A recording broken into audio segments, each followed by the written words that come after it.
नमस्कार मंडळी. मंडळी, भाजप सरकारचं कौतुकच करावं लागणार आहे. कारण तर एखादी योजना राबवण्याचा निर्णय घेतला जातो, एखादी घोषणा केली जाते आणि मग त्या घोषणेवरती किंवा कर्जमाफीवरती बोलल्या जात नाही, एखाद्या योजनेवरती बोलल्या जात नाही. आता तुम्हीच बघून घ्या, बच्चू कडू यांनी उपोषण केलं, अन्नत्याग उपोषण त्या ठिकाणी सुरू झालं. 7 दिवस पूर्ण झाले आणि बच्चू कडू असतील, माननीय जरांगे पाटील असतील, यांच्या माध्यमातून परत रस्ता रोको असेल किंवा महाराष्ट्र बंदचे हात सुद्धा देण्यात आले होते. परंतु सरकारला खळबळून जाग आली आणि लगेच बावनकुळे त्यांना पाठवतात.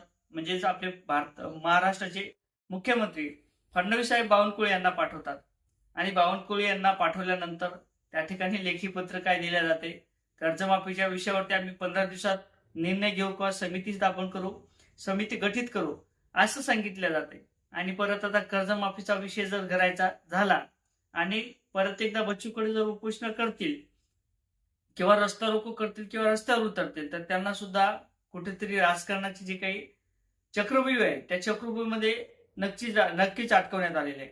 आणि त्याच पद्धतीने आता कर्जमाफीचा विषय जर करायचा झाला तर मग अजितदादा पवार म्हणतात की कर्जमाफी करणं काही योग्य नाही. पत्रकारांच्या माध्यमातून विचारलं जातं की तेलंगणा राज्यात कर्जमाफी होते, मग या महाराष्ट्रात कर्जमाफी का होत नाही? तर मग बच्चू कडू असतील किंवा जे काही अजितदादा पवार असतील, अजितदादा पवार त्या पत्रकारावरती सुटतात. पत्रकाराला म्हणतात की एखाद्या वेळेस माझ्यासोबत चला, एखादे तुमचे त्या ठिकाणी पत्रकार असतील त्या पत्रकाराला विचारा, आज तेलंगणा राज्याची नेमकी परिस्थिती काय, त्या ठिकाणी जे काही पगारी असतील ते कशा पद्धतीने अटकलेले आहेत, जे काही निराधाराच्या पगारी असतील त्या का अटकलेल्या आहेत आणि जे काही पेन्शनधारक असतील त्यांच्या सुद्धा काही पगारी का अटकलेल्या आहेत. एकदा जे काही तेलंगणा राज्य असेल त्याची परिस्थिती पहा, असं पत्रकाराला ठणकावून विचारले जाते. आणि शेतकऱ्यांना सुद्धा सवय लागली पाहिजे. कारण तर शेतकरी हा बँकेचं कर्ज घेतो, मुलीचे लग्न असतील थाटामाटात करतो, त्यानंतर त्यांचा काही मोजमजा असेल ते सुद्धा करतात, असं अजितदादा पवार यांचं म्हणणं आहे. कारण तर तुम्ही स्पष्ट नाही, परंतु तेच त्याचं वाक्य होते. कारण तर ज्या पद्धतीने आथरून असतील, आथरून आपलं जेवढं असेल तेवढेच पाय पसरायचं काम हे शेतकऱ्यांनी केलं पाहिजे, हे कुठेतरी ध्यानात ठेवलं पाहिजे, असं सुद्धा अजितदादा पवार यांचं म्हणणं आहे.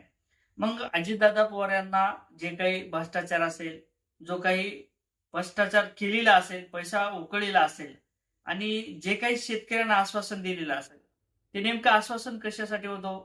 अहो, शेतकऱ्यांची फसवणूक करण्यासाठी होतं की मग तुम्हाला या राजकारणात या निवडणुकीत निवडून यायसाठी तुम्ही तो जुमला केला होता? असाही प्रश्न शेतकऱ्यांच्या माध्यमातून आता विचारला जात आहे. कारण तर शेतकऱ्यांची कर्जमाफी ही निश्चितच झाली पाहिजे. आसमानी संकट असेल, तुमचं जे काही शेतकऱ्यांचं धोरण असेल, जे काही महाराष्ट्र सरकारचं धोरण असेल, हे शेतकऱ्यांच्या विरोधात आहे.